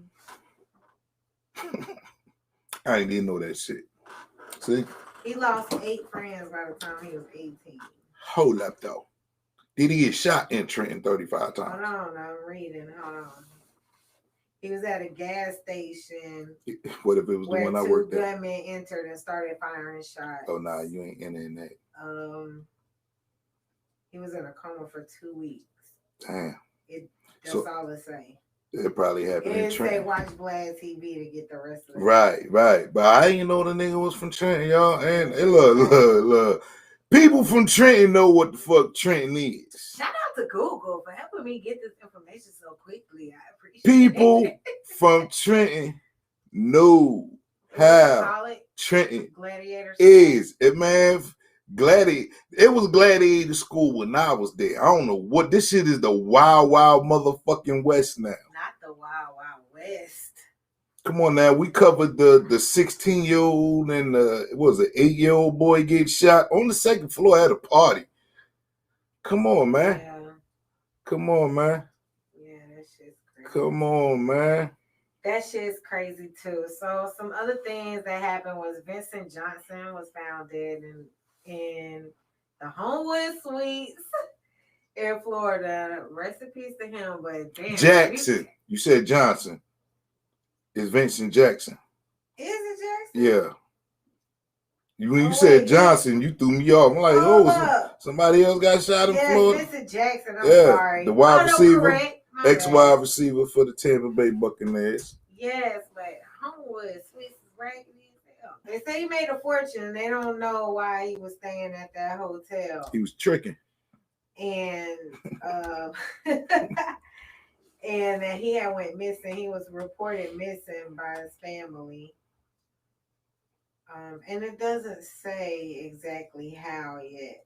There's no apparent cause of death. There's no song. That's what they say. There's no apparent cause. So rest in peace to him. And that's all. That's all right. Now hold up. But that's a good segue. What is? Into some of what we done already talked about. So here's a dude who had an opportunity, a good one. Had a successful NFL career, because I think he was only 38, 35 or 38 when he died. Mm-hmm. Oh, his age? 30. Usually 35 or 38.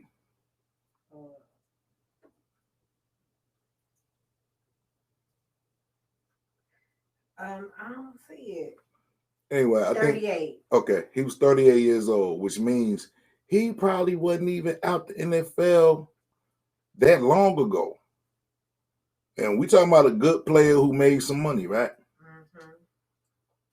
So when you think about your struggle, when you think about all the obstacles and all of the things that you got to fucking overcome just to have something of your own, look at dudes like that, man, who go through M's. I look at all money as a tool. Nothing more, nothing to kill nobody over, none of that bullshit, man. And I look, $1,000 is the same to me as $1 million. It's just less ways to spend that shit. But it's all the same. It's money. Feel me on this. It's just money. It's just paper. If you a hustler, you know what you can do out here. If you're a nigga like me who been gambling on himself all his life, then you're not worried about them things, man. You feel me? It's dudes out here that idolize, worship money. Well, I ain't even gonna just say dudes. People, period. They idolize and worship the shit. What's worship? Well, they motherfucking that shit is religious to them. They worship? Nah, worship. You called it worship. Because I got an accent. Yeah, but it sounds like you're saying war. I am saying that. Like I am. It's about to be war. Yes, it is. I'm talking about war. You see, you're not differentiating the two. War is war shit. No, you learning something. It's worship. Nah, you ain't worshiping shit if you dying from money. Say Worcestershire. Worcestershire. Okay. Worcestershire. But anyway, money is just a tool, man. It's like you don't walk around with a motherfucking screwdriver, but you need that motherfucker, right? Money is just a tool. You use it for when you need it. Ain't no need to be out here killing nobody over no screwdrivers and wrenches and hammers, nigga. Like, what the fuck?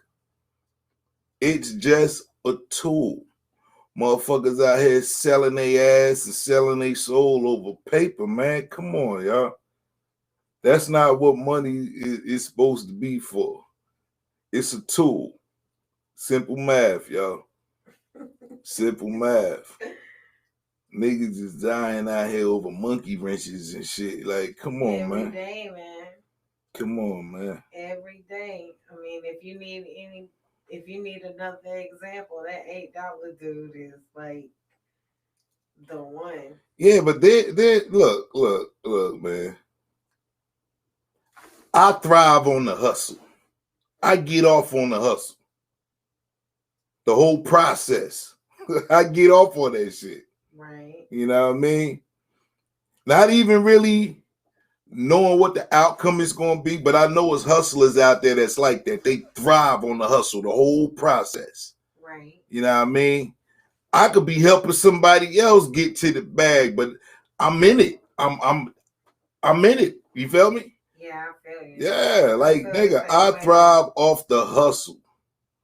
Like when a nigga on his go get his shit, nigga, I'm the best that I could possibly fucking be.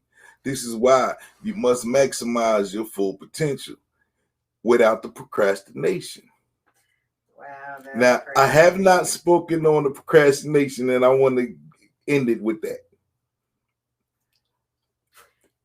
People who procrastinate are fucking aliens to me. Oh my God. The hard-headedest motherfuckers on the planet. Okay? And I don't understand the need to be defensive and argumentative all the time when you know you're wrong. Like, damn. Sit your ass down, shut the fuck up. Humble yourself so people like me don't have to humble you. Humble yourself. Because motherfuckers be doing that funny ass shit. Because it's you, I'm not going to listen. But I listen to another motherfucker that tell me the same thing. And I done got past that part where I wanted to just smack the shit out of motherfucker. Because of that shit, like, I'm past that. I understand that some people just don't change. Some people can't move. They stuck. Like, that's who the fuck they gonna be. What's funny to me, though, is when you ain't dealing with them type of people no more, and they see you again, and they see you done progressed and shit, and they give you the funny look. You feel me? They act weird towards you. It ain't the same person. Well, it's the same. I mean, but people, I know you always say that, but people, sometimes you need to hear the same thing from a different person to confirm. Like sometimes you don't always go off the first opinion you get from a doctor. Sometimes you go to a second doctor. So you shouldn't take that personally and just, unless they say, fuck you, nigga, like, fuck your advice. And then they listen to somebody else's say after they said fuck you. But look, I'm the type of person, I could break shit down from the most complicated way of terminology to the layman's. So I'll give you an elementary school version if that's what's going to help you. And I know people get offended when I do that sometimes, but there's a reason that we here, my nigga. If you didn't get the first version of that shit, I have to break this shit down for you, for your understanding, and you want to get mad at me because you the slow motherfucker. Or you don't want to, you the hard-headed motherfucker, which is bananas to me. So, motherfucker want to see you shine, motherfucker want to see you do good, and you don't like that shit. I used to say, kill yourself. That used to be my mother. What's that signature? When I used to text people, and I be texting relatives, I was texting relatives, and they hit me back with the and the question mark. Like, I be forgetting that shit was, I was forgetting that shit was on there. It'd be like, okay, see y'all at 6. Kill yourself. every text I sent down had that shit on there. Motherfuckers didn't understand, man. Kill yourself, nigga. I'ma speak from the motherfucking grave for your ass. Kill yourself. I seen one of my old emails. And it said, kill yourself as my motherfucking signature. That's how bad it got. I got tired of dealing with motherfuckers, man. Like, nigga, we not even on the same planet right now. Niggas is on that bullshit. And then you realize you can't help everybody, man. You feel me? It's people out here with good hearts. They want good intentions. That shit is pure. Not somebody that's just looking to gain something from your ass. Like, nigga, go be the best you could possibly be. Maximize your full motherfucking potential without the procrastination. Like, on some real shit. I hate to see dudes kicking themselves in the ass because they don't listen. I ain't gonna do it, but I procrastinate. I ain't gonna lie. Period. Like, yo, I've seen people do harm to themselves because they just don't want to fucking listen. And I don't know, man. I don't get it. I mean, it's about growth. I like waiting to do things, though. I don't want to do things until I'm ready. So that's why I procrastinate. I don't want to do something until I'm ready. That's it. But I thought the goal was to stay ready. You got me with that. I did. Okay, Yeah. like, The goal is to stay ready. The goal is to stay ready, I guess. Yes. So here we are, maximizing our full potential without the procrastination, man. Y'all know who y'all are. Whatever jewels you got from this episode, figure it out, man. Figure it out. And I'm going to start advertising 1 through 9. Go look up the Supreme Mathematics. Everybody, study them shits. Master thyself. Feel me? You ain't got to be a 5% to get it. Master 1 through 9, man. Trust me. It works. And it's a beautiful thing. To the guys and nurses, I say peace. To my Muslim brothers and sisters, I say assalamu alaikum. Real Rap Talk Podcast, y'all. You dig? Make sure you like, share, and subscribe. For sure. Check out the website. Check us out on where we at? YouTube, Facebook, IG.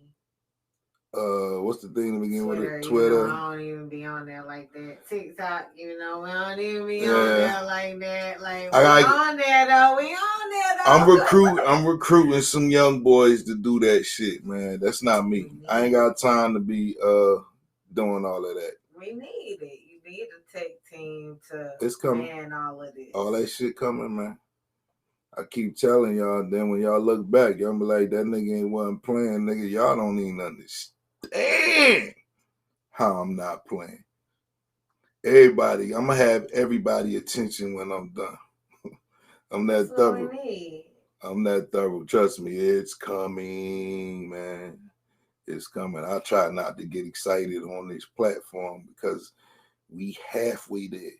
You be excited all the time. Like, we halfway there. Just trust me on that, my niggas. We halfway there. And if y'all know Big Bass, y'all know I don't play when I do shit. Thank y'all for tuning in. So if you see a motherfucking UFO on Bankhead, nigga, just know I was driving. Oh, Bankhead? What the hell? This mouse ain't working. We trying to end the stream, homie.